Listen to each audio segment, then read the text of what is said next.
Hello, I'm Kyle Whitaker with the University of Missouri Extension in Webster County. We're making a video here today for our live animal carcass evaluation for our Winter Ozark Ag Series. Glad you could join us. So some things we want to talk about today is maybe how to select a steer or a heifer that's you're going to purchase maybe from a producer, or if you're ready to slaughter one yourself. So we're going to look at two calves of similar weights and talk about the differences in them.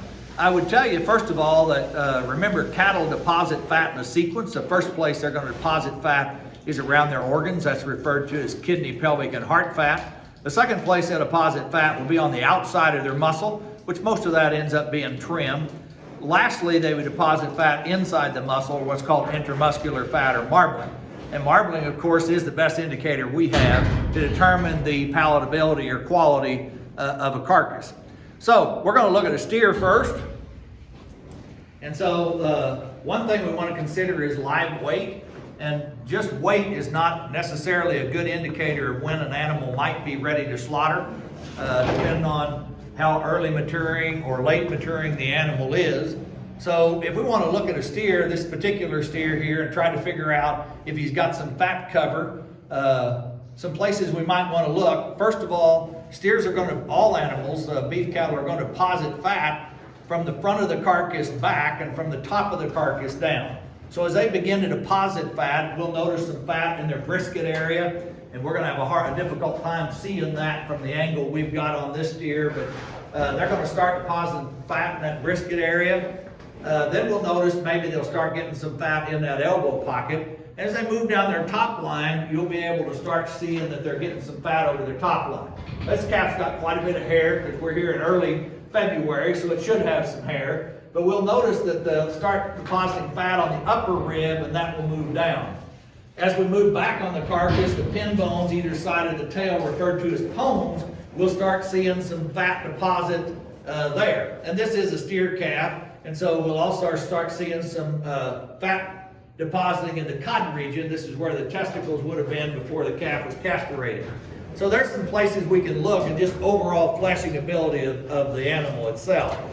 And so that's kind of an indication of how much fat an animal might be. The other thing that we'll talk about when we look at these carcasses will be yield grade. So quality grade is a measurement of the expected palatability, and it's based on maturity and marbling.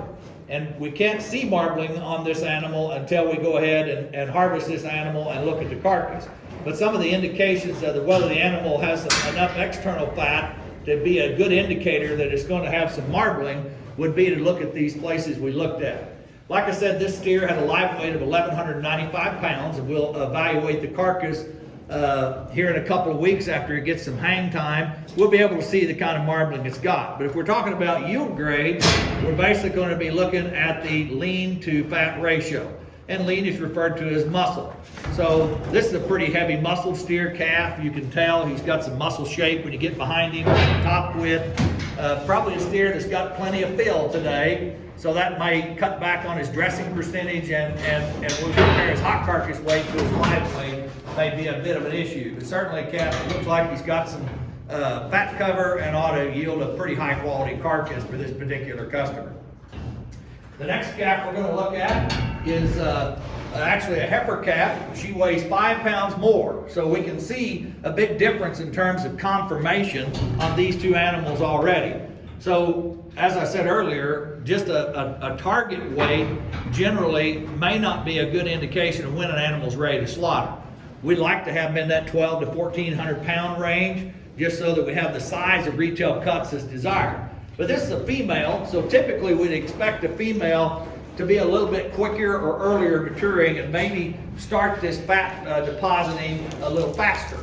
So usually heifers will get enough marbling to grade that low choice quality grade earlier than a steer will. But as we're looking at this heifer, I think you can tell, first of all, she's got quite a bit more muscle shape than the steer has, probably has some Limousin or Piedmontese influence in her. She's also quite a bit smaller boned, so that's going to help on the yield grade side. But if we evaluate her in these places that we're looking for fat, we look at her brisket, we look at down her top line, we look at her elbow pocket, and down over her rib, particularly her lower rib, you just see less fleshing ability on this animal, so we would expect it to have a smaller amount of external fat when we look at the carcass.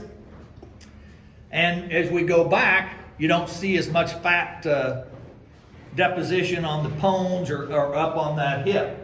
So it's probably, on this animal, we would expect to probably have less marbling just because of the sequence in which animals deposit fat.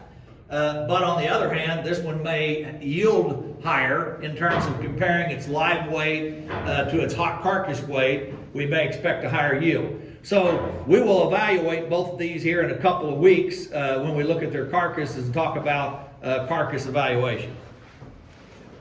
So I just wanted to give you an opportunity to look at two steers of similar live weights, and just know that if you're getting ready to purchase a steer from a producer, because you're going to buy it and get some retail meat processed for you, these are some things you can look at. I think from a producer standpoint, it's important that you understand that the type of cattle that are demanded in the market are cattle that grade at least low choice. And we'll talk more about that when we do our carcass evaluation. On the other hand, we'd like to keep them in that yield grade 3. So there are 5 yield grades, 1 through 5. 1's the highest yielding, 5's the lowest. And quality grades are prime, choice, select, standard, commercial, utility, cutter, and canner. Now all the calves we've seen today are under 30 months of age, because when we determine a quality grade, it's based on 2 factors. One of those is maturity. There's 5 maturity groups, A through E. A is the youngest, E is the oldest, and then it's based on that degree of marbling.